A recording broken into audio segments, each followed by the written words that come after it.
Mga kapatid, pumunta ako doon sa Nascor sa mga tabing kalsada kasi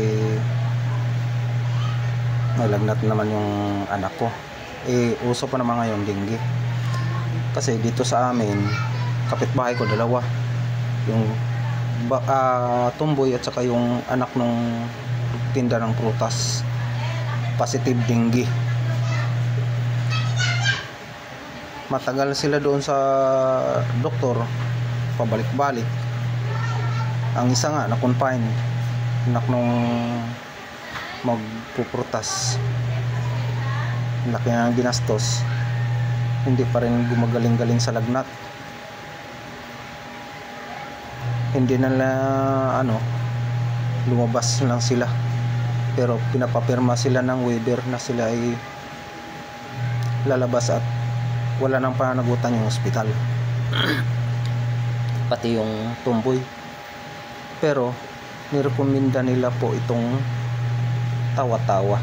Ito po, ayan po, tawa-tawa. Ito tawag dito sa Tagalog. Sa Bisaya, sa Cebu, ito ay gatas-gatas.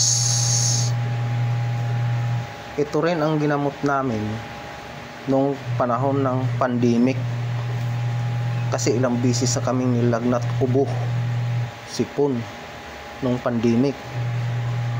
Ito rin ang kinukuha ko. Ito ay gamot sa dengue. Maraming gamot rin ito.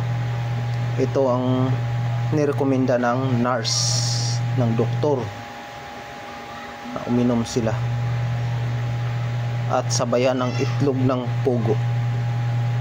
Kaya kayong mga kapatid, kung halimbawa may ang pamilya ninyo ay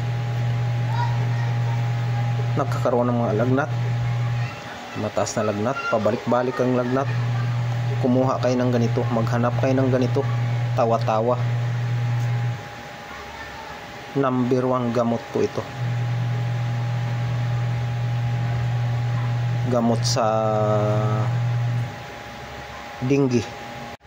Ayun, pinapakita ko lang po sa inyo ang tawa-tawa,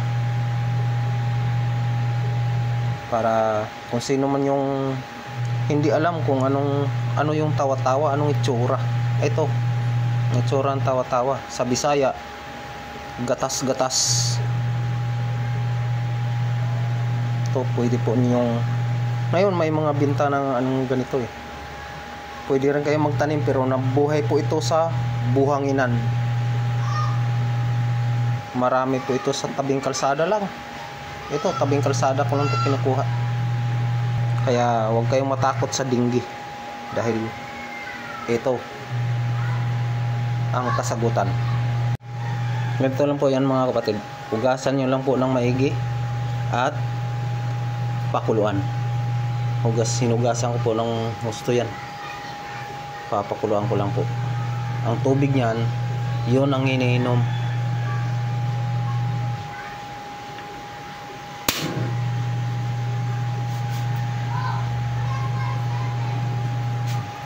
O mga kapatid, alam nyo na kung anong dapat yung gawin kung mga kamag-anak niyo, mga anak niyo, o mga kapatid, o kung sino mang mga nakita nyong nagkadinggi.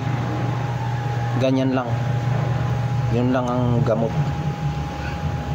Sana po marami po kayong matutunan sa araw na ito, sa vlog kong ito.